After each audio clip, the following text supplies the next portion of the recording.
Look at yourself. Not the version you present to your colleagues during the morning meeting. Not the patient parent who never loses their cool. Not the reliable friend who always has the answers. Strip all of that away for just a moment and ask yourself a question that might sting a little. If your thoughts were broadcast on a screen for everyone to see, would you be proud of the person staring back at you? Or have you become so fluent in the language of pleasing others that you've forgotten the dialect of your own soul? From the moment we are conscious enough to understand praise, we are handed a script. Be polite. Share your toys. Don't talk back. Work hard. Get the degree. Find the partner. Buy the house. Smile in the photos. It's a script written by parents who wanted to protect you, teachers who wanted to mold you, and a culture that rewards conformity with a quiet nod of approval. You learn your lines well. You perform the role of a good person with Oscar-worthy precision. But here is the terror that creeps in during the quiet hours of the night. Are you the actor, or are you just the costume? Carl Jung, the psychiatrist who dared to map the uncharted territories of the human psyche, didn't believe in accidental suffering. He believed that the vague sense of unease, the feeling that you are homesick while sitting in your own living room, is not a bug in the system. It's a feature. It's the soul, screaming for your attention.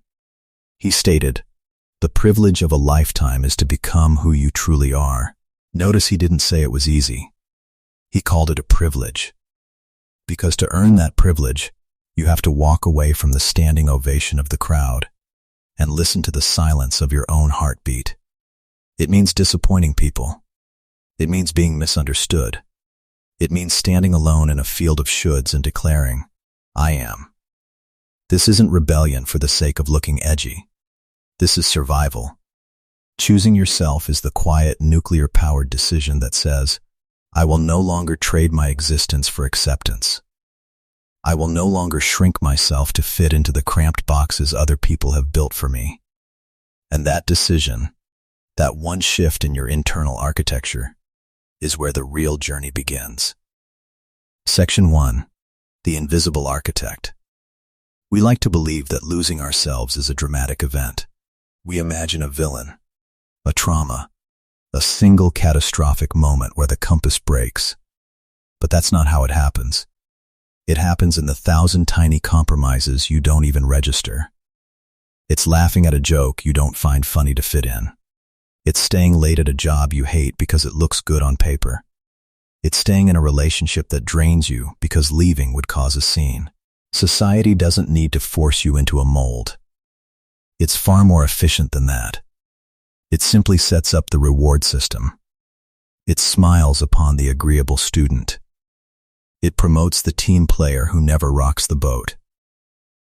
It admires the martyr who sacrifices their own needs for the family. It doesn't scream at you to be like everyone else. It just makes being yourself feel terrifyingly expensive. Jung understood this mechanism deeply. He saw the ego not as the enemy, but as the negotiator between your inner world and the outer world. The danger arises when the ego signs a bad deal, when it sells out the soul for a scrap of external validation. He warned, "Who looks outside dreams, who looks inside awakens." But our entire modern infrastructure is built to keep your eyes glued to the outside. We are scrolling, comparing, performing, and curating. We are measuring our insides by everyone else's outsides. And with every scroll, with every comparison, with every moment you silence your gut feeling to avoid an awkward conversation, you are drafting a resignation letter from your own life. You are telling your unconscious, "They are more important than me." You sever the thread that connects you to your center. Jung warned that losing touch with the unconscious isn't just being a little out of sorts. It's losing the operating manual for your own existence. You can climb the ladder, collect the accolades, and fill the rooms with admirers. But if that thread is cut, the room will feel like an empty warehouse. You will be the wealthiest, most admired ghost in the cemetery. The world doesn't have time to ask you who you are. It's too busy selling you things. If you never sit down and ask yourself that question, the world will be happy to answer it for you. And its answer will always involve you consuming, obeying, and staying small. Section 2. The flicker of awareness. So, how does this end? How do you wake up from the trance? It rarely starts with a revelation. It starts with a friction, a discomfort. You wake up one day and the coffee tastes like ash. The promotion you fought for feels hollow. The relationship you stabilized feels like a cage you built with your own 2 hands.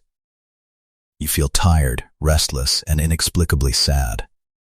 The self-help industry will tell you this is a motivation problem, that you need a new morning routine, a better diet, or a more aggressive goal. But Jung would look at you and say, stop running. This isn't a lack of motivation. This is a message. These negative emotions aren't a malfunction. They are the language of a soul that has been gagged. Jung described this as the tension between the conscious and the unconscious. Your conscious mind is trying to stick to the script, but your unconscious is refusing to read the lines anymore. It knows the plot is wrong. He wrote, "There is no coming to consciousness without pain. That pain you feel, the restlessness, the boredom with things you should love, that's the pain of growth. It's the pain of a seed cracking open underground. It doesn't feel good, but it means something is trying to live." We are masters of rationalization. We tell ourselves, "I'm just tired. I should be grateful. Everyone feels this way." But gratitude is not a cure for spiritual suffocation. If you have to constantly convince yourself to stay in your own life, you are no longer living it. You are visiting it. Spiritual exhaustion doesn't get fixed by pushing harder. It gets healed by asking the dangerous question, what am I doing this for? Jung believed the inner voice is a form of truth that logic cannot refute. But we don't ignore it because we can't hear it. We ignore it because we are terrified of what it might demand. It might demand we leave the comfortable prison. It might demand we have a difficult conversation. It might demand we admit we have been wrong for the last 10 years. The fear of that uncertainty is what keeps the soul in a chokehold. The irony is, the fear of changing is what keeps us trapped, not the circumstances themselves. So, stop asking how to stop feeling tired. Start asking a harder question.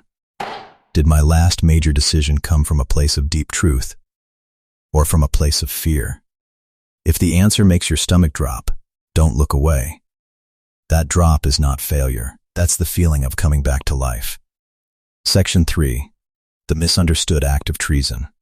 Let's address the accusation head-on. The one that keeps you up at night. The word that is whispered behind your back or shouted in an argument. Selfish.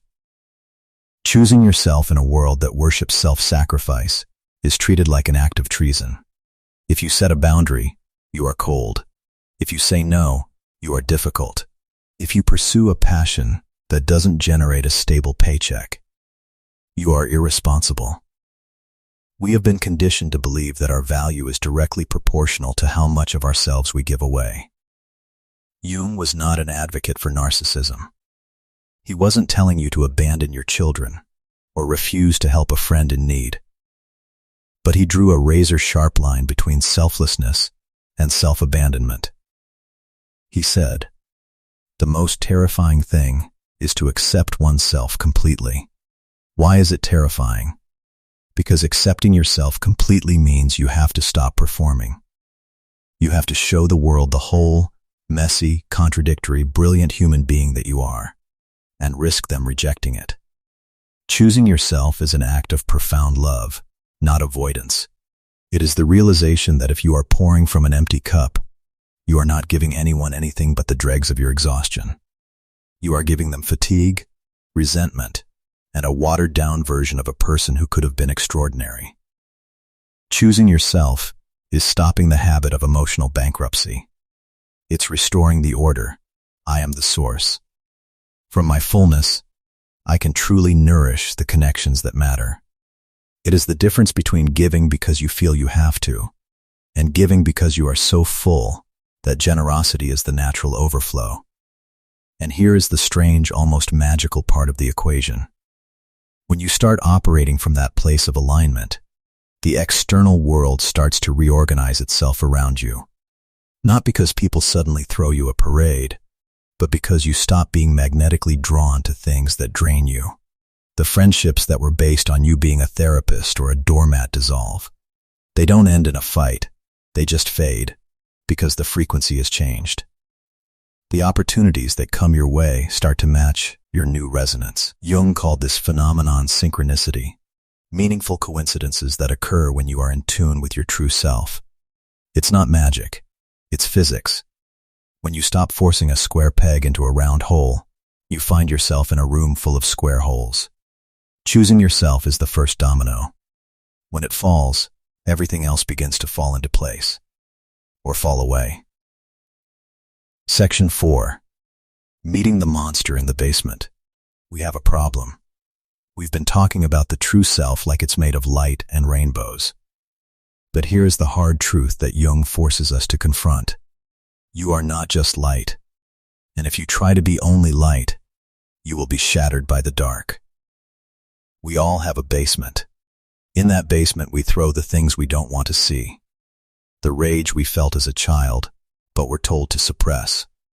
The envy we feel when our best friend succeeds. The shame of our failures. The desire for things we are not supposed to want. The need for control. The terror of being helpless. Jung called this collection of repressed material the shadow. The shadow is not evil. It's just disowned. It's the parts of you that didn't fit the good person mask you were building. The problem isn't that the shadow exists. The problem is that we pretend it doesn't. We lock it in the basement and hope it starves. But it doesn't starve. It grows stronger in the dark. It waits. It waits for a moment of weakness. It erupts in a fit of road rage that shocks you. It shows up as a passive-aggressive comment to your partner. It manifests as a crippling anxiety that has no obvious source. It whispers in your ear that you are a fraud. Jung wrote, "One does not become enlightened by imagining figures of light, but by making the darkness conscious." This is the turning point. You cannot grow by chasing positivity while your basement is full of starving wolves. Real transformation begins when you find the courage to open that door, to walk down the stairs, to look the shadow in the eye, not to fight it, not to kill it, but to acknowledge it. To say, "I see you. You are a part of me." When you accept the shadow, you have a shocking realization. You are not as good as your mask pretended you were. But you are also not as bad as your fears told you you were. You are human, contradictory, complex, real. In that moment, you stop fighting yourself. The energy you spent on keeping the basement door locked, the suppression, the denial, the performance, is finally freed. That energy becomes available for creativity, for intimacy, for peace. Facing the shadow is not a one-time event. It's a practice. But the first time you do it, you change the chemistry of your soul. You no longer need the world to validate your goodness, because you have seen the worst of yourself, and you are still standing. You are still worthy. Section 5. The architecture of inner wealth. What happens when you choose yourself? What is the actual payout? It's not a yacht. It's not 1,000,000 followers. It's something far more valuable and far more rare. First, you get clarity. The fog that surrounded every decision begins to lift, not because you suddenly have a perfect 10-year plan, but because you have a compass. You can feel what lightens you and what weighs you down. You can sense the difference between the should and the yes.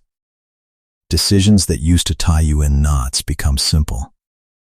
You don't know the outcome, but you know the alignment. You are choosing from truth, not from fear. From that clarity, purpose is born. Not purpose as a career goal, but purpose as a state of being. Jung said, Your vision will become clear only when you look into your heart.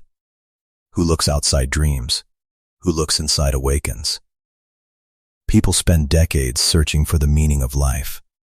But when you live in alignment, you realize meaning isn't a destination. It's a byproduct. You stop doing things to get to a future reward. You do them because they are inherently right. They resonate. Life stops being a grinding climb and becomes a flowing river. Then comes the quietest, most profound gift.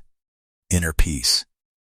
Not the fragile peace of a quiet room, but the unshakable peace of a person who is no longer at war with themselves. When you are living truthfully, you don't have to brace for impact. You don't have to constantly edit yourself. You don't have to defend your existence. Someone disagrees with you? That's fine. You are not trying to be a version they would approve of. You are just being. From that peace, you gain a superpower that most people lack. The ability to say no without guilt. For years, saying no felt like a character flaw. It meant you were letting someone down. It meant you were selfish. But now you understand the math. Every time you say yes to what is wrong for you, you are saying no to yourself. And you have decided that relationship is too important to keep betraying. Jung called this spiritual maturity. Knowing your limits and honoring them. You stop agreeing to keep the peace. You stop complying to maintain an image. You realize that no is not rejection, it's honesty. And honesty is the only foundation for anything real. All of these rewards, clarity, purpose, peace, the power of no, they stack. They build on each other until they form the foundation of the one thing every human secretly craves. Real freedom. Not the freedom to go anywhere, but the freedom to be anywhere as yourself. You are no longer controlled by the terror of being abandoned or not being enough. You can fail, and the world won't end. You can be misunderstood, and you won't feel the need to explain for 3 hours. You can lose something and still know exactly who you are. That freedom doesn't get you on magazine covers, but it gives you something better, the feeling of being alive, not just surviving, not just performing, but existing with presence, with intention, with a pulse that beats for you. Section 6. The practical path back. This is the moment where the rubber meets the road. How do you actually start? You don't need to quit your job, move to a monastery, or burn all your photos. You start with attention. You start by noticing. Jung believed that the unconscious is constantly communicating with us. We just have terrible listening skills. It speaks in dreams. It speaks in sudden, intense emotions. It speaks in the recurring patterns that sabotage our lives. It speaks in physical symptoms, that knot in your stomach, that tension in your shoulders. These are not random events. They are memos from the deeper self. Jung distinguished between the personal unconscious, the stuff you've forgotten or repressed, and the collective unconscious, the shared inheritance of human experience. The archetypes, the myths that shape our behavior. When your outer life is out of sync with your inner state, the unconscious starts shouting. It sends dreams of being chased, of falling, of being trapped. It sends flashes of intuition that you can't logically explain. So, how do you listen? You create space. You sit in silence for 10 minutes a day and just observe your thoughts without judging them. You keep a notebook by your bed and write down your dreams before the logic of the day scrubs them away. When something triggers an explosive reaction in you, a rage that is way bigger than the situation deserves, you pause. You ask, where is this coming from? Which part of my shadow is being poked? Jung called this process active imagination. It's a technique of dialoguing with the images and emotions that arise from within. When you feel lost, don't scroll through your phone. Close your eyes. Ask the feeling, what do you want? What are you trying to tell me?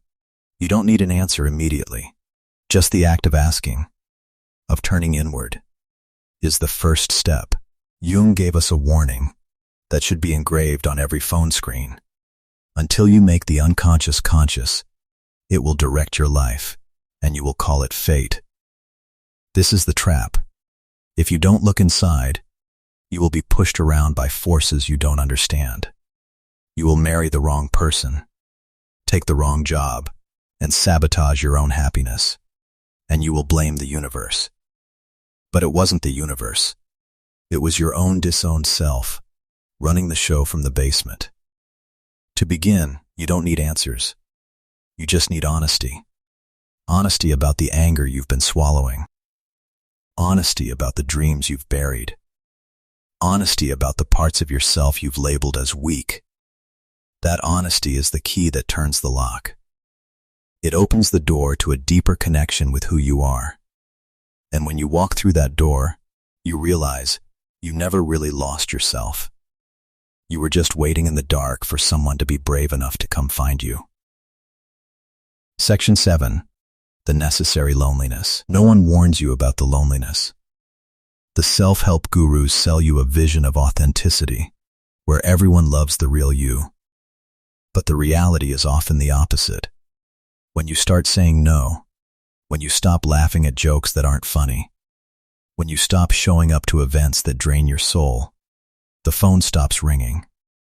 People liked the old you. The old you was convenient. The old you didn't challenge their own complacency. When you change, you become a mirror. You reflect back to them the risks they were too afraid to take. And people don't like that mirror. They might call you selfish. They might say you've changed, which is true, and it's the whole point. They might drift away. Jung said, the most terrifying thing is to accept oneself completely. He wasn't just talking about you. He was talking about the people around you. Your authenticity terrifies them because it highlights their own inauthenticity. That discomfort can trigger their resistance. They will try to pull you back into the old role, the one where you were predictable and manageable. You will feel lonely, not the loneliness of being physically alone, but the loneliness of leaving the old tribe. You are stepping out of the cave and into the sunlight. Your eyes hurt. The air is different. The cave dwellers are shouting at you to come back. This space, this void where the old no longer fits, and the new hasn't fully formed, is the crucible. It is the necessary solitude where the metal is forged. In that void, doubt will scream at you. You will hear the voice, you're being too stubborn. You're hurting people. Who do you think you are? This is normal. This is the ego's last stand. It's terrified of the unknown. Jung referred to this as the inner war, the friction between the self that wants to be born and the self that wants to stay safe. He wrote, there is no coming to consciousness without pain. Awakening never begins in comfort. It begins when the old patterns break. It begins with the necessary breaking. And the first emotions you feel will not be bliss. They will be discomfort, sadness, anger, and fear. These are not signs you are on the wrong path. They are signs you are on the path. Transformation doesn't happen inside the comfort zone. Jung stressed this as a deep psychological truth. The ego clings to the familiar, even if the familiar is causing a slow death. So, to change, you have to break through your own resistance. You have to look at the fear and say, I see you, and I'm going anyway. And yes, you will lose some things. You might lose relationships. You might lose a version of your identity. But what you gain is the one thing that makes life worth living, the freedom of being fully yourself. Once you taste that freedom, even for a moment, you will never trade it back for the stale comfort of the cave. Remember, there is nothing wrong with feeling lonely or doubtful. These are not signs of failure. They are the growing pains of a soul expanding. Section 8. The Invisible Revolution. You started this journey thinking it was personal, a private project to fix your own unhappiness. But here is the beautiful, unexpected truth. When you heal yourself, you heal the world. Not through a grand gesture, but through a quiet, viral contagion of truth. The first place this shows up is in your relationships. When you stop performing, you start attracting people who are allergic to performance. The friends who remain are not the ones who agreed with you all the time, but the ones who can handle your reality. The relationships become fewer, but they become deeper. They become life-giving instead of life-draining. In your family, your transformation becomes a gift to the next generation. When you stop playing the role of the perfect child, the uncomplaining spouse, the invincible parent, you break a cycle that has been running for generations. You say no to the toxic expectations. You share your real emotions. You redefine love as mutual presence, not silent sacrifice. Jung understood the weight of this. He said, nothing has a stronger influence psychologically on their environment, and especially on their children, than the unlived life of the parent. Your children don't learn from your lectures, they learn from your energy. When you live truthfully, you teach them, without a single word, that their emotions are valid, that their boundaries matter, that they are worthy of love exactly as they are. By healing yourself, you clear a path so they don't have to carry the weight you carried. Beyond your family, in your workplace, in your community, your presence becomes a quiet catalyst. You don't have to preach. You don't have to lead a march. You just have to be clear. When you say, I don't know, you give others permission to stop pretending. When you say, I'm not okay, you give others permission to be honest about their own pain. In a world exhausted by performance, honest vulnerability is the antidote. Jung didn't believe in changing the world through surface-level politics. He believed in transforming the individual. Because the individual is the cell of the collective. He wrote, the individual is the only reality. The further we go in understanding the individual, the more we will understand the world. The world changes from the inside out. It starts with you. Imagine the ripple effect. If you set a boundary, someone watching might feel empowered to set theirs. If you admit your fear, someone beside you might finally exhale, knowing they aren't alone. If you express what you truly need, someone else might ask themselves that question for the first time. You don't have to be a leader. You just have to be a single, steady flame. The light spreads from your quiet, honest presence. Section 9. The question that remains. So, we arrive here, at the end of this conversation, but hopefully at the beginning of yours. Before you click away, before the noise of the day rushes back in, I want you to sit with one question. Just one. Ask it with complete, brutal honesty. What are you still holding on to that no longer serves you? Is it a relationship you are maintaining out of fear of the silence that would follow if it ended? Is it a career path that pays the bills, but slowly poisons your spirit? Is it a belief about yourself that you adopted as a child and never questioned? An identity you've outgrown but are too scared to shed? Look directly at it.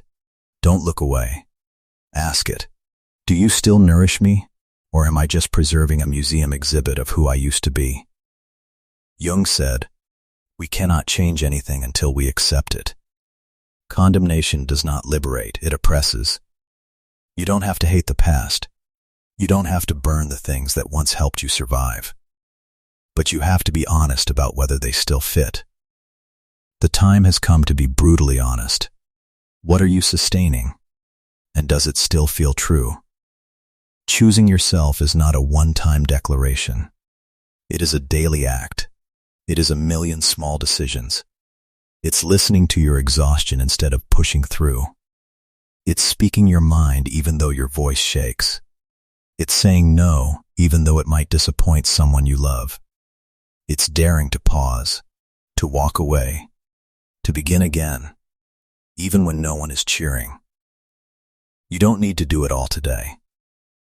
You don't need to be fully awakened by next Tuesday. This journey isn't measured in miles per hour. It's measured in honesty, in persistence, in your willingness to return to yourself, no matter how many times you've wandered off. Maybe you're scared. Maybe you think it's too late. Maybe you're wondering if you have the strength to keep going. If that's where you are right now, I want you to know something. You are not alone. There are thousands, millions of people, some sitting right next to you, some on the other side of the planet, who are quietly walking this path too. They are also learning to listen. They are also learning to let go. They are also learning that being imperfect doesn't make them unworthy of living truthfully. Every time you choose yourself, you change the world. Not with noise, but with resonance. Not with power, but with presence.